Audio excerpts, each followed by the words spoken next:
OK. Mankeur, bonjour et bienvenue. Est-ce que tu m'entends? Oui, je t'entends bien, Stéphane. Très bien. Bonjour. Bonjour. Donc, just a reminder for those of you here in the room who don't speak French, there's interpretation, so put your earpieces on. We have interpreters, and we've distributed maps for you. So, je veux juste donner la bienvenue, dire le bienvenue à notre collègue Mankeur Ndiaye, représentant spécial du secrétaire général en Centrafrique et chef de la mission de la paix, qui vient nous briefer sur les dernières nouvelles de Bangui, comme on dit. Mankeur, c'est à toi. Merci bien Stéphane. Chers amis de la presse, comme vous le savez, le dimanche 27 décembre 2020, les Centrafricains sont appelés aux urnes pour élire le président de la République et les membres du Parlement. Le rendez-vous de dimanche sera un point culminant d'un processus électoral dont les préparatifs ont été menés avec succès par les autorités chargées de l'organisation des élections, notamment l'autorité nationale des élections.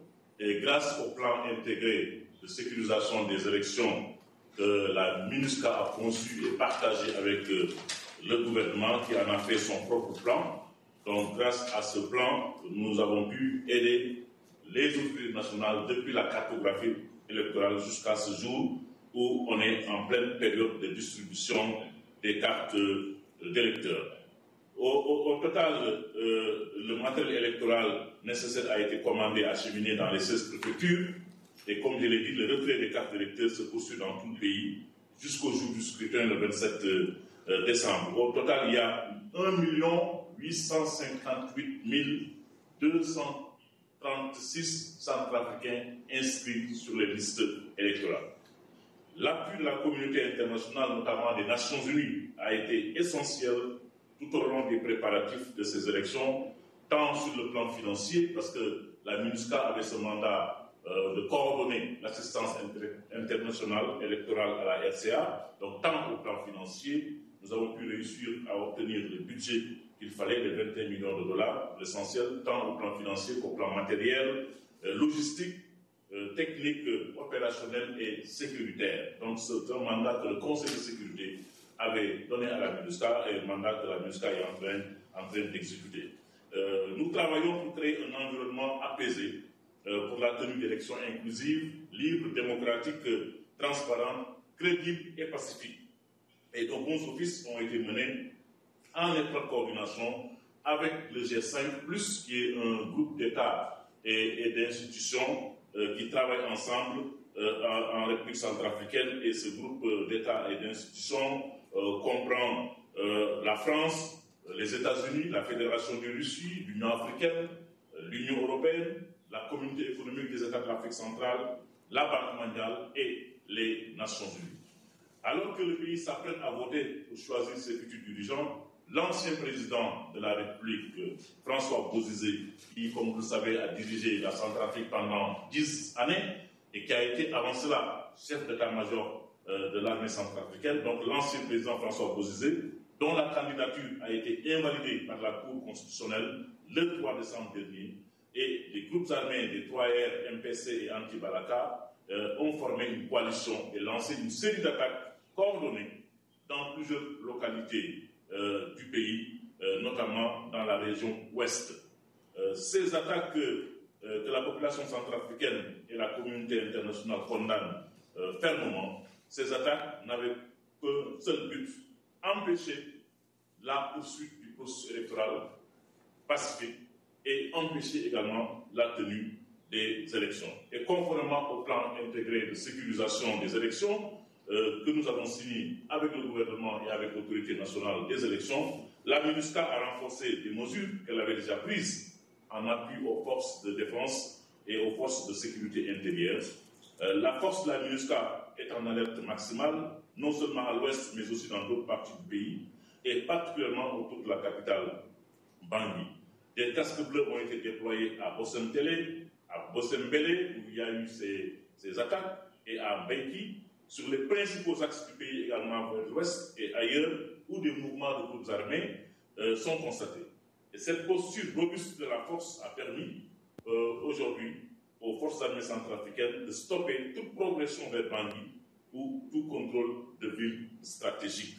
De nouveaux postes militaires avancés ont été établis dans des zones sensibles du pays et des patrouilles robustes se sont multipliées également sur différents axes et sont en cours. La MINUSCA va maintenir cette posture robuste avec un engagement total et impartial des casques bleus en étroite collaboration avec les forces de défense et de sécurité centrafricaines pour permettre aux électeurs d'aller voter librement et en toute sécurité. Aujourd'hui, tout le matériel électoral pour la présidentielle et pour les législatives a été réceptionné et acheminé dans les régions du pays où les démembrements locaux de l'autorité nationale des élections, avec l'appui de la MINUSCA, sont en train de finaliser les derniers préparatifs du scrutin, notamment la distribution des cartes d'électeurs qui se poursuit et on constate un engouement populaire dans certaines régions du pays où les populations sont sorties massivement pour aller récupérer leurs cartes d'électeurs.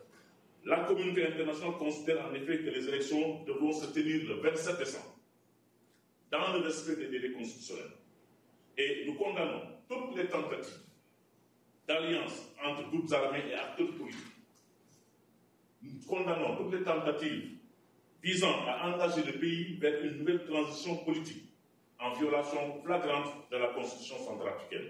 Et je me réjouis de la décision du Conseil de sécurité qui s'est réuni hier d'avoir abordé la grave crise que vit aujourd'hui la République centrafricaine.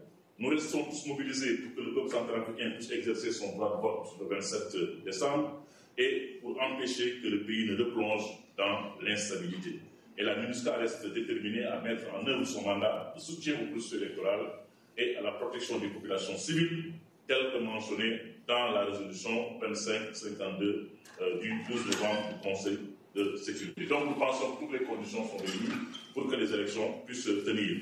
Il y a un groupe de candidats regroupés dans la coordination de l'opposition démocratique qu'on appelle COP 2020 qui a rendu public il y a 3 jours une déclaration pour décider de suspendre sa campagne pour des raisons de sécurité, disent-ils, et pour également proposer le report des élections et l'organisation de concertation nationale. Nous pensons que ces propositions ne sont pas acceptables à quelques 4 ou 5 jours du scrutin, parce que nous pensons qu'aujourd'hui, nous avons pu réussir à sécuriser l'ensemble du territoire. Naturellement, il reste toujours quelques poches où des groupes armés continuent à sévir pour appeler les populations civiles, parce que la stratégie de tous ceux qui ne veulent pas des élections, c'est de semer la panique pour que les populations n'osent pas sortir pour aller retirer leurs cartes et n'osent pas sortir également le 27 pour aller voter. C'est ça la stratégie, parce que la stratégie militaire n'a pas payé. Nous avons réussi avec notre force à contenir toutes les attaques dirigées par quelques groupes armés sous le leadership de Bozizé. Et aujourd'hui, la stratégie militaire ne fonctionnant pas, donc il faut une nouvelle stratégie d'apeurement, de panique au sein de la population pour que les populations ne sortent pas et n'aillent pas voter le 27 décembre. Donc voilà la situation aujourd'hui en Centrafrique. Aujourd'hui, la situation est relativement calme dans beaucoup de parties du territoire. Même là où il y avait des remous, les choses se calment progressivement et nous pensons qu'il faut faire le maximum dans les prochains jours pour que le processus puisse aller jusqu'à son terme. Je viens de rencontrer le président de la République, nous avons fait une évaluation de la situation. Il est d'avis qu'il faut absolument aller aux élections et qu'il fera tout également pour renforcer la communication pour que les populations également soient rassurées parce qu'elles ont besoin d'être rassurées. Il y a beaucoup de rumeurs, Stéphane, qui courent dans ce pays, beaucoup de rumeurs, et ça affole les populations. Chaque fois qu'on y écoute, il y a une colonne de gens armés qui sont en route vers la capitale. Bangui sera pris dans les prochaines heures, telle ou telle ville sera occupée dans les prochaines heures. C'est des rumeurs qui ne se fondent absolument sur rien.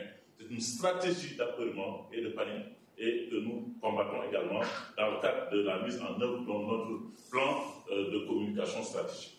Voilà ce que je voulais dire pour introduire cet échange. Merci Stéphane de m'avoir invité à ce point de presse. Merci. Je suis à la... Célia de la Varenne. Merci. Peut-être ai-je mal compris, mais est-ce que vous avez dit était au nombre d'1 850 000, quelque chose comme ça. Ce que je voudrais savoir, si j'ai bien compris, est-ce que ça représente la population entière ou est-ce que c'est une fraction de la population? Par ailleurs, est-ce que vous trouvez que c'est, comment dire, raisonnable de tenir des élections dans un pays dont, vous le dites vous-même, la population n'est pas rassurée? Mon cœur. Merci, j'ai bien dit 1 858 236 inscrits sur les listes électorales. C'est un peu moins que le nombre d'inscrits en 2015. Un peu moins que le nombre d'inscrits en 2015. Et ce nombre a été obtenu grâce à une campagne massive de communication et dans un contexte extrêmement difficile, marqué par la Covid-19 que vous savez.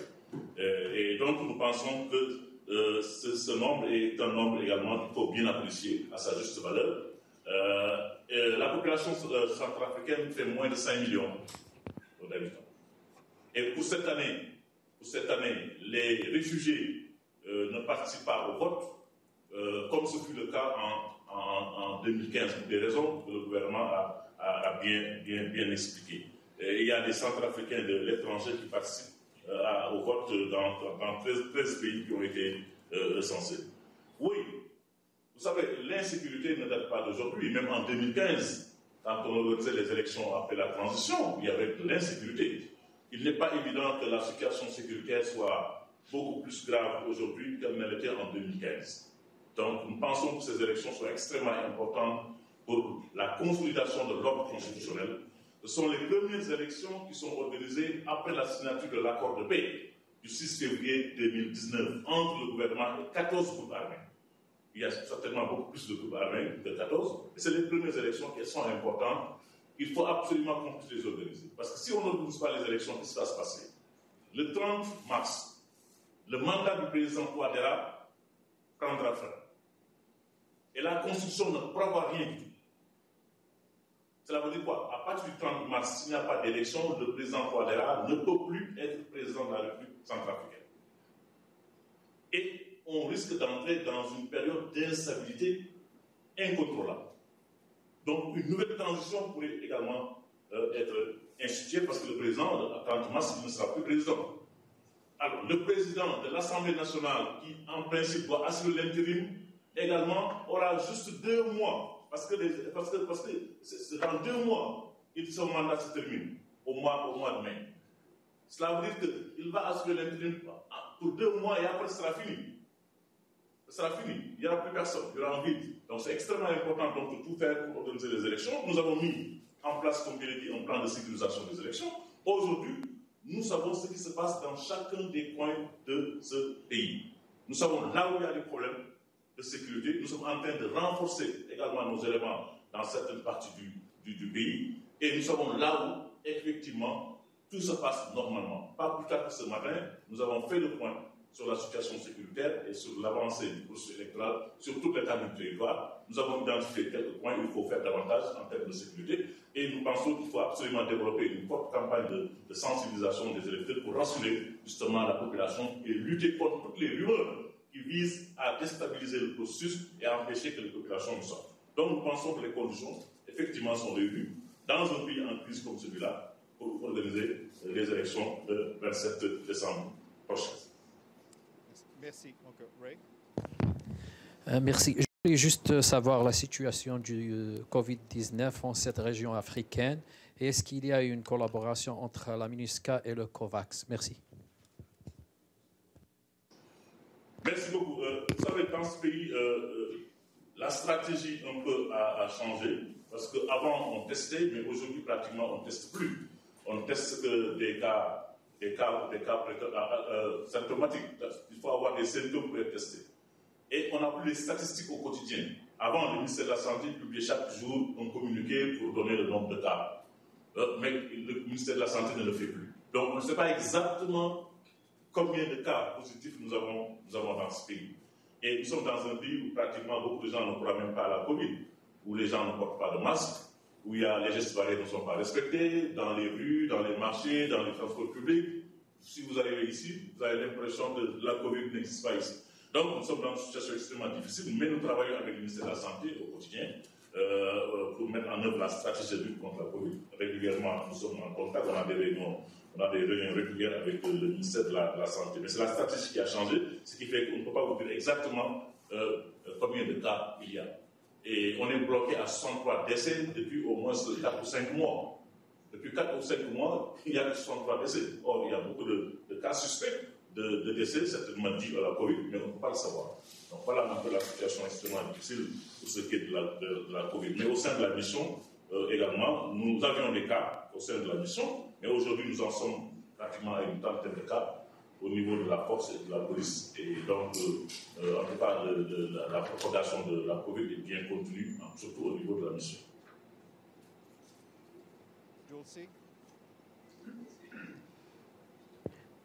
Hi, thanks very much. I'm sorry, I have to speak in English.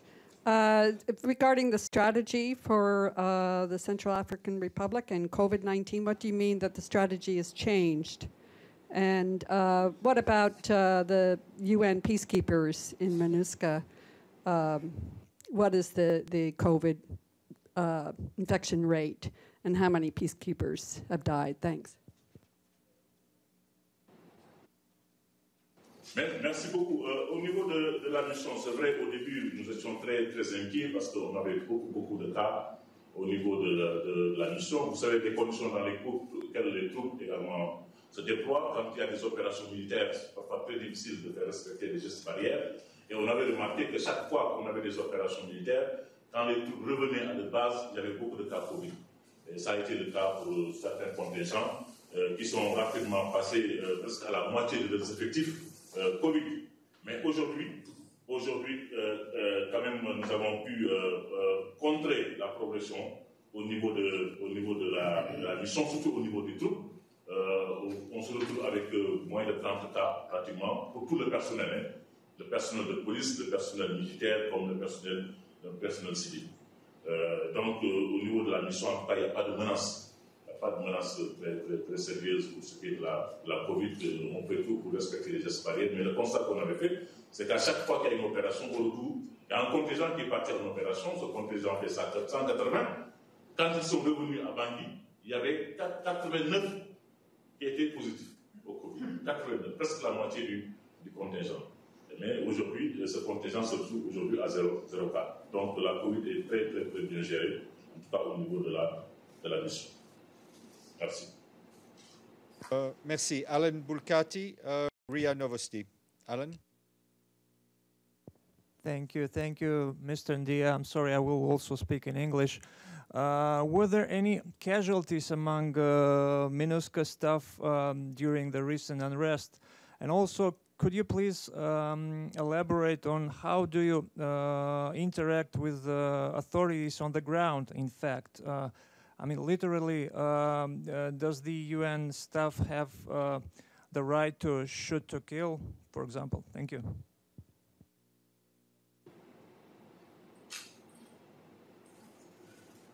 Oui, je n'ai pas bien saisi la dernière partie de la question, mais il n'y a pas eu de blessés ou de morts au niveau de la force durant ces dernières opérations de vendredi. Donc la force a bien riposté face à l'agression d'éléments armés. Et la force a réussi à en neutraliser beaucoup, mais il n'y a aucun blessé du côté de la force, aucun mort au niveau de la force. Ceux qui étaient sur place sont bien rentrés à Bangui sains et saufs. Après avoir contenu le groupe d'assaillants qui tentait de traverser pour venir à Bangui. La question était quelles sont les relations entre la MINUSCA et les autorités sur le terrain, et aussi quelles sont les règles, je ne sais pas si on dit ça en français, les règles d'engagement des soldats de la MINUSCA. Est-ce qu'ils ont le droit de tirer sans semence s'il y a des risques? De quelle façon est-ce qu'ils opèrent sur le terrain? Merci. Non, les relations avec les autorités sont excellentes. Nous sommes en coopération permanente, et surtout avec les FACA aussi, les forces armées centrafricaines et les forces de sécurité intérieure centrafricaines. Nous travaillons en étroite collaboration, notamment dans le cadre de la mise en œuvre du plan intégré de sécurisation des élections. Nous aidons beaucoup au déploiement des forces armées centrafricaines à l'intérieur du pays. Nous aidons beaucoup au déploiement également des gendarmes et des policiers centrafricains à à l'intérieur du pays avec nos moyens de transport aérien et parfois même nous les appuyons au plan terrestre. Et pour certaines des opérations, nous faisons vraiment des opérations coordonnées également sur le terrain. Par exemple, pour la dernière attaque de vendredi dernier, nous avons travaillé avec les FACA, les forces armées centrafricaines, et avec les FSI, les forces de sécurité intérieure, pour contenir en tout cas les assaillants sur le terrain. Donc les rapports sont véritablement excellents. Naturellement, vous savez, tous les contingents ont des règles d'engagement sur le terrain, mais nous avons également le mandat d'user de la force. Quand le mandat que le Conseil de sécurité lui-même nous a donné est menacé, quand la protection des populations civiles également est menacée, ou quand nous sommes dans des situations de légitime défense, quand nous sommes attaqués sur le terrain, nous avons également la possibilité d'user de la force pour protéger les casques-bleus, protéger les populations civiles et défendre le mandat que le Conseil de sécurité nous a donné. Mais nous privilégions toujours les bons offices, le dialogue dans l'exécution du mandat. Mais dans certaines situations, nous sommes obligés d'user de la force. Merci. Are there any questions in the chat on the video? OK. Mon cœur, il n'y a plus de questions. Je te remercie tous tes collègues et on vous souhaite de bonnes fêtes malgré tout. Et surtout, bon courage et merci. Merci Stéphane, merci. Merci. À très bientôt.